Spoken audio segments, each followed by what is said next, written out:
Well, it's, to be honest, like when your wife meets your first crush at the high school reunion. It's pretty much what's going on for you, Brian.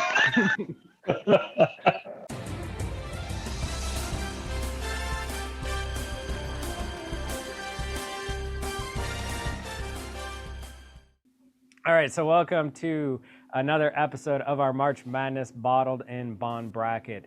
It is our final section of the first rounds of the bracket challenge. So to start off with, we are doing our number 2 seed versus our number 15 seed. So our number 2 seed that we have is the George Dickel Bottled and Bond, which kind of came out last year at the beginning of the year and kind of, got a lot of people really interested. I remember going to a local liquor store that has a tasting bar, and they were giving free samples and not telling you what it was, and then just surprising you that for $40 you got a 13-year-old product. Now this is the second release that we've got here, which is the 11-year-old product. And Dickel's one of those fun ones because it's one of those brands and flavor profiles that most people are either really for or really, really hate. So we'll see if we can taste out that Dickel note or not. And for those of you that don't know, it is a Tennessee product. So bourbon does come from Tennessee. The second one, the one that this thing is going against, is Old Granddad Bottled and Bond, which is a tried and true bourbon. A lot of people overlook the Old Granddad products, but it is a great product, and it comes out of Jim Beam. So here we go. We'll see which one takes it. We kind of all have our suspicions on what we think is going to go. So this is a bit unfair. Like, this is blind.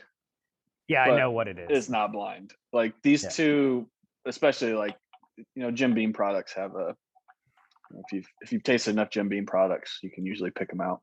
It's got a little bit of a nuttiness. Not much of a finish on this guy.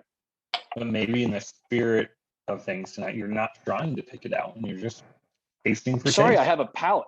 I'm sorry, I have a palate and experience with lots of whiskey, and I know. Yeah. Forgive me. Say the Old Granddad definitely has like a wintergreen spearmint flavor to the nose that you don't get in any other Jim Beam product, which is kind of nice. I'd say on the, we've tasted quite a few Dickel products. This Bottled and Bond doesn't have that strong, traditional Dickel note. I think it replaces that with more oak. Yeah. I'd agree. But it's got enough of the Dickel notes that I can tell it's a Dickel. But comes through on the nose and then comes back in the finish for me after the oak. But I will say, and for our viewers, if you get upset, too bad. The three of us like Dickel products. So if you haven't been paying attention to our channel and all this time, first off, go back and watch Chuck's 5 bourbons, because he has every barrel product, and a lot of the barrel products are Dickel. We have a lot of Pursuit products. They're Dickel. We like Dickel. We don't have that hatred towards it. So if you do, sorry. Yeah, we don't throw shade that way. Why would we? Yeah. And I would say that, a while back I got a little bit of flack on my 5 biggest disappointments of 2020. I listed Old Granddad as one of those, just because it kind of got overhyped to me, and I got a lot of flack for having it as a disappointment. And the more I've had of the bottle, it's definitely warmed up to me. I do enjoy it, and like I said, I think it was just overhyped, but it is a pleasant product, but it's not in the same ballpark, not in the same league as the Dickel. Yeah, I'm close. Yeah, good value. I will say, I have no problem buying the Old Granddad Bottled and Bond, because what was that, like $15-$20? Yeah, $20. And the Dickel, you're talking $35-$40. The more popular it gets, you can find it. Yeah, I'm sure it's going to go up in cost too. So like, I'm not expecting them to really compete per se. It would be impressive if the Old Granddad overtook the Dickel. Yeah. I will say, if you really hate Dickel notes and you did this, it's going to overtake the Dickel, because you're biased towards the Dickel and not. Yeah, that's. I mean, it's still like it's not even. Oh, yeah. The nose is better, and then even the finish, like Yeah. it goes past the Dickel note, and then you just get this really nice pepper finish. Yeah, no, yeah, it's That's great. for 100 proof is pretty nice. Well, and if you look at it, like the whole product from nose to finish match and meld and work together. It's like a good dinner when you eat it. The Old Granddad Bottled Bond has some different notes in there that don't necessarily all come together to form this great experience as far as all together. It has great notes and different things, but it's missing something. Yeah. All right. I think we're spending too much time on this 215 matchup because we really got to get to the next one because that is the highlight of the first round. So this is where they come in and like cut to like a more competitive matchup, kind of in the middle of a sporting event. Yep. See what you did there. So 2-1 for me. Big surprise. Yeah, Dickel all the way. I've not actually looked. I guess to confirm, I'm assuming this is the Dickel, and it is. Yay. That is reassuring for you out there. We do know what we're talking about, and we just proved it. I don't know if we did by that, but we do. Every now and then, we do. Yeah. Every now and then, even a blind squirrel finds a nut. Just saying. But the matchup we're excited for, and the matchup introduction that I had to edit out, that Chuck is now ready to give. So I think this is the premier matchup of the first round. So 7-10 seed normally gives some excitement in the tournament. Oh yeah. And we have number 7, 80 laws, 6-year, right? Bottled and bond. 6-year bottled and bond. Is it the 4-grain? 4-grain. 6-year 4-grain bottled and bond. 80 laws. You may not be too familiar. That's a distillery out of Colorado. And one of Brian's, well, kind of brought Brian to whiskey. Is that fair? Well, after his pre-high school, I don't know. Yeah, I mean, it was one of my first loves, when it came to whiskey. Okay, I'm just going to cut you off there. We don't need to go down romantic Brian roads. And then number 10. You never forget your first crush, Charlie. You never forget your first crush. That's right. And number 10, Old Forester, the Bottled and Bond out of the Whiskey Row series, 1897, which TJ link a video to our review. Brian is also a huge Old Forester fanboy. If you haven't watched enough videos and figured that out. So this is like, we couldn't have planned this better. Literally, Brian's 2 favorite distilleries are matched up in the first round. So they can't both win. They can't both go on. It is impossible, Brian. No, they can't both go forward. And really, there's a tie. I would say, really, whose fault is it they're matched up, Chuck? It is Brian's fault because you and I both rated Old Forester higher than 10 seeds. Exactly. And I do think it's your guys' fault because you rip on me for my Old Faux bias, and I just subconsciously just possibly ranked it lower than I should have. You're saying we actually got in your head once? Wow. We actually influenced you? There's no good way around this matchup for me. I explain it one way, I feel bad. I explain it another way, I feel bad. I choose this one, I feel bad for this one. I choose this one, I feel bad for this one. It's a no-win-win situation. Well, it's, to be honest, like when your wife meets your first crush at the high school reunion. It's pretty much what's going on for you, Brian. I think Garth Brooks wrote a song about that. Yeah. God for unanswered prayers. And in this case, I think that's how the matchup's going to go. Like, I think it's Old Forester. I think it's that's going to take over 80 laws. But I think this is a 10-7 upset.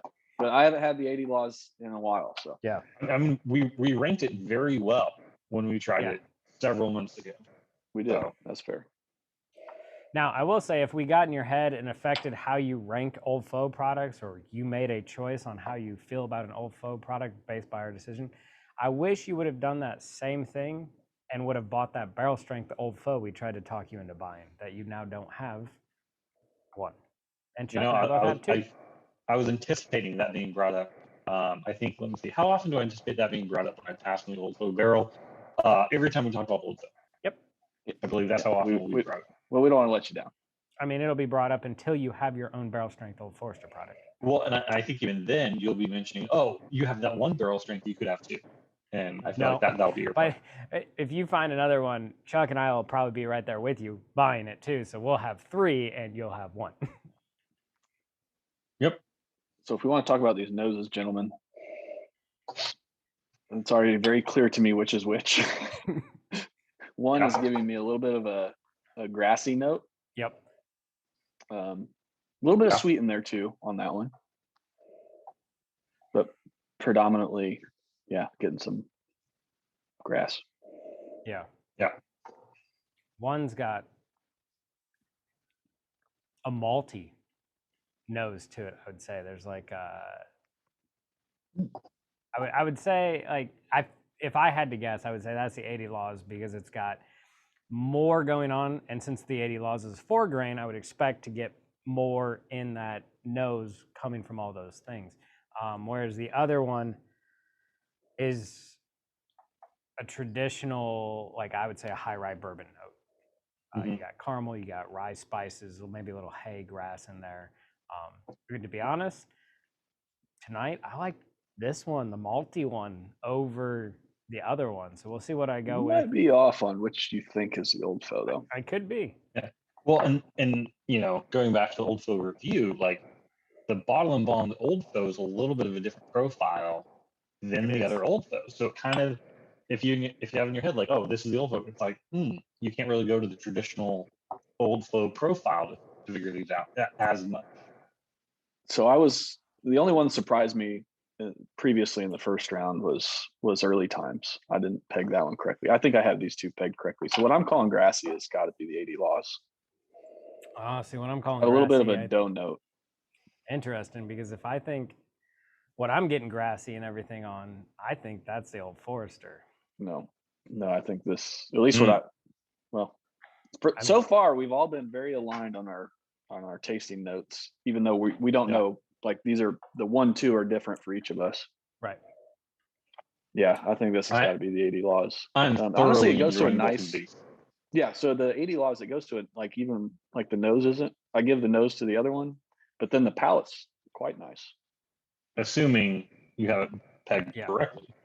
I think whatever this one is that I'm drinking, that I'm saying I'm getting a grassy note, and then the finish goes back to kind of a doughy with a little bit of a spice for me. Yeah. Which is this one for me. I think we're on the same line. Just I get more grassy note on the Old Foe, which I'm pretty sure is this one, over the 80 Laws. Like, because I get on the palate, I get that doughy note, and then it goes back to a spicy finish, which is why I'm pretty sure this one's the 80 Laws. But this one's just an overall better across the board bourbon. Everything works together. You get the palate is not really lacking. It's a big caramel bomb. There's other notes in there and everything like that. A little bit of vanilla, but then at the end you get that rye finish that just is so good on. That just sits there too. Yeah. Like it's still. Yeah. Yeah. So I've got my winner. Well balanced, I think, from start to finish. Yeah. So going back to what you were thinking earlier, Charlie, where you were feeling like your Old Foe was really going to jump out ahead. Are you feeling like this is a little bit closer than you originally anticipated?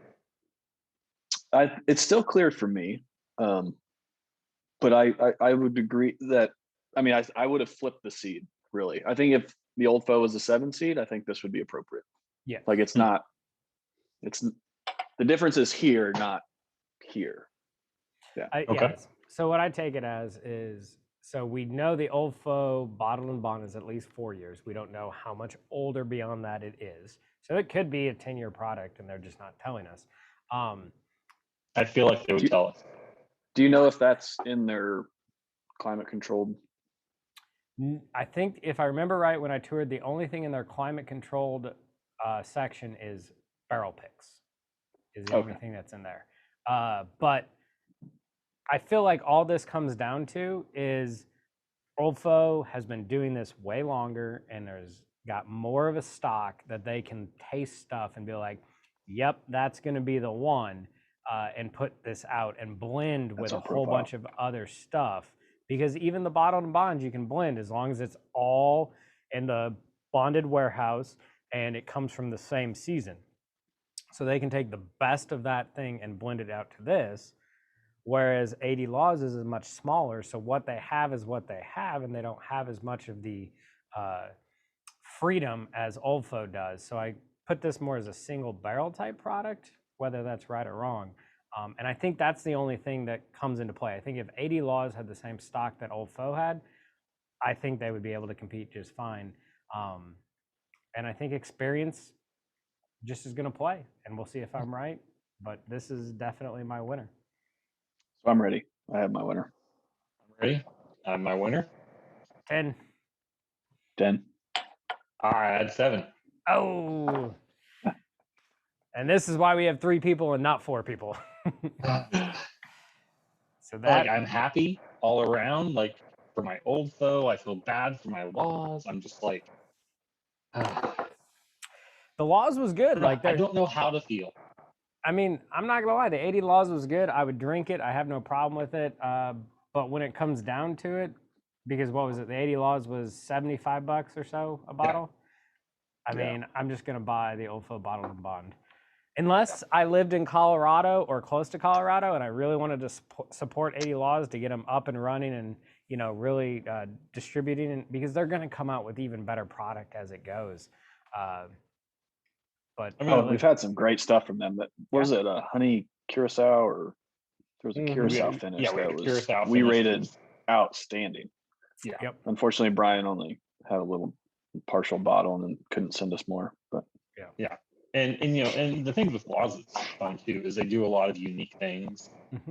So you're able to try a lot of different stuff. They really kind of what was the other themselves. one? Yeah, the chocolate. That a chocolate barrel finish they did. They had the curacao. They did a honey barrel. They did some honeycomb, honey barrel finish thing. And so I mean, they'll have their traditional lineup, which their traditional lineup is won a lot of awards. Is spoken highly of in a lot of areas. But then they also do all this kind of more what you might call like crafts type finish stuff. So they kind of keep you guessing. There's some that I've bought that I've been like, oh, that's phenomenal. Others I've bought and I'm like, pass on that one.